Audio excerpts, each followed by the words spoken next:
Hello, anatomy kids! I am going to go over neuron physiology with you today since I am out. So first we need to talk about nerve impulses. Remember that basically your neurons are going to send nerve impulses, and depending on the electricity coursing through those neurons, they're either going to be active or inactive. When a neuron is at rest, we say that the neuron is polarized. So this is when it's just inactive, when it's just hanging out, and it's not really doing much. So this means that you have fewer positive inside than outside. So if you look at this picture here, do you see how the outside has a positive charge and the inside has a negative charge? So that's what you need to know right now, is right now you have more positive ions outside of the neuron than you do inside of the neuron. You actually have more potassium on the inside and more sodium on the outside.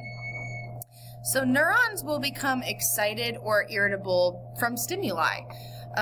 So basically just any sort of like sensory or motor response, any sort of stimuli that you really need is going to activate neurons, and they're going to be stimulated by those neurotransmitters that's released from the axon terminals. So we're going to talk about the steps of action potential and generation. So basically when you have an action potential, that means that you are literally causing the neuron to be active. And it's an all or nothing response, kind of like when we talked about muscle contraction. You're going to have an all or nothing response. So first, the stimulus is going to initiate what we call depolarization. And let's describe this word for a second, depolarization. Remember that when a neuron is at rest, it is polarized. So when we are going to activate it, we depolarize the neuron, specifically the plasma membrane of the neuron. And what this does is it changes the permeability of that neuron, the plasma membrane of the neuron. So what's going to happen is when we change the permeability, it's going to allow sodium to rush into the cell. So as sodium rushes into the cell, you'll notice that sodium has that positive charge. So if you have a bunch of positively charged ions running into your neuron, it's going to change that electrical charge of the neuron. So we've literally made the inside of the neuron now more positive. So if you look at this picture here, this is our resting neuron. So you have a negative charge on the inside and a positive charge on the outside. Then once we have a stimulus, this is going to change the permeability of the plasma membrane of the neuron and allow sodium to rush in. Once sodium rushes into the cell, it's going to create a positive charge within that cell, and that's called depolarization, once the charges reverse. So you can see that the outside of the cell is now negatively charged and the inside of the cell is positively charged. So once we have a strong enough stimulus and enough sodium actually rushes into the cell, that's when our depolarization completely happens, and that's when the polarity is reversed. So that's when you have the negative now on the outside and the positive on the inside. And now we can have that all or nothing response called the action potential. Once again, just like in muscle contraction, once you have an action potential, it's going to happen. You cannot stop it. So here was that last thing that we just talked about. We actually have a strong enough stimulus that depolarization is going to occur on the neuron, on the axon.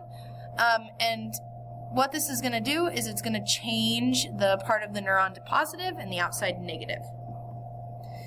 Then we have something called propagation. And propagation is just a really fancy word for kind of just moving down the neuron. So if you noticed back at that picture, we only depolarized a very small segment of the neuron. So once we depolarize that small segment, excuse me. Once we depolarize that really small segment, we have to just keep moving down the entire length of the neuron. So we literally start at kind of one little patch, and then that's going to cause the next tiny little patch or section to also depolarize. So if you look, this is the picture that we just described. So in the previous picture, we had just depolarize this small section here. And once we depolarize that small section, that's going to allow the nerve impulse to travel down the neuron. Okay, we're going down the axon in this case. And once again, once we depolarize that small section, then it's going to cause the next section to depolarize. So you're literally going to be going down the entire axon, just depolarizing section by section. Then we have to repolarize. So remember that at rest, the neuron is polarized. When we activate it, it is depolarized. And then when we want to bring it back and restore that kind of charge, we have to repolarize it. So potassium ions are actually going to diffuse out of the cell, and notice once again, potassium has a positive charge. So this is going to cause the membrane permeability to change, meaning that the outside is going to be more positive and the inside is going to be negative again. So we've repolarized it and went back to our original charges. So if we look here, okay, this is that repolarization. We have potassium leaking out of the cell, and that's causing the charges to be reversed now on the actual neuron. And then our last step is we have to basically restore everything to being back to step one. So if you remember, we had sodium rush into the cell to depolarize it, but then to repolarize it, we had potassium being rushed out of the cell. So now to restore our initial conditions, we're actually going to pump the sodium back into the cell and or pump the sodium out of the cell, sorry, and then the potassium back into the cell. And we do that by using the sodium-potassium pump. So the events that we just talked about are for nerve impulses of unmyelinated. So when we look at that propagation of the action potential down the axon, we're really depolarizing section by section by section by section. And that's for when we look at neurons that have unmyelinated fibers, so they don't have any myelin sheath surrounding that axon. And one of the major functions of myelin is to actually make impulses much faster. And this is kind of cool because basically with myelinated fibers, the depolarization can actually skip the entire section that is myelinated. So we're literally skipping huge sections of the axon that we do not have to depolarize. And the only portion that we actually do have to depolarize is the little tiny roads of Ranvier. So if we look here, this is exactly what I'm talking about. So here's the myelin, okay, surrounded by or made by the Schwann cell, and you literally only have to depolarize these tiny little nodes of Ranvier. You can skip over these huge sections of myelin. So everything that we've talked about only has to occur on these little tiny sections of axon. And that's why myelinated fibers are so much faster, because you're literally skipping 90% of the axon that you have to depolarize.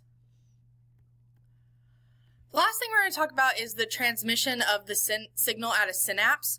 So basically what happens when the action potential reaches the axon terminal? Well, it's very similar to muscle contraction. So we release a neurotransmitter into the synaptic cleft. We've talked about the neurotransmitter acetylcholine, or ACH. Once the neurotransmitter is released and binds to the next neuron, it's going to open up little channels and allow the sodium to rush into the cell, and then here we go. Then we can have propagation and then repolarization. So it's extremely similar, basically the same thing from when we had a neuron stimulate a muscle cell. So once the actual action potential reaches the axon terminal, we're going to release a neurotransmitter. It's going to go across the synaptic cleft. It's then going to bind to the next neuron, and that causes sodium to then rush into the next cell. All right, so that's where we are going to stop. Please rewatch the video if you missed anything on your note guide.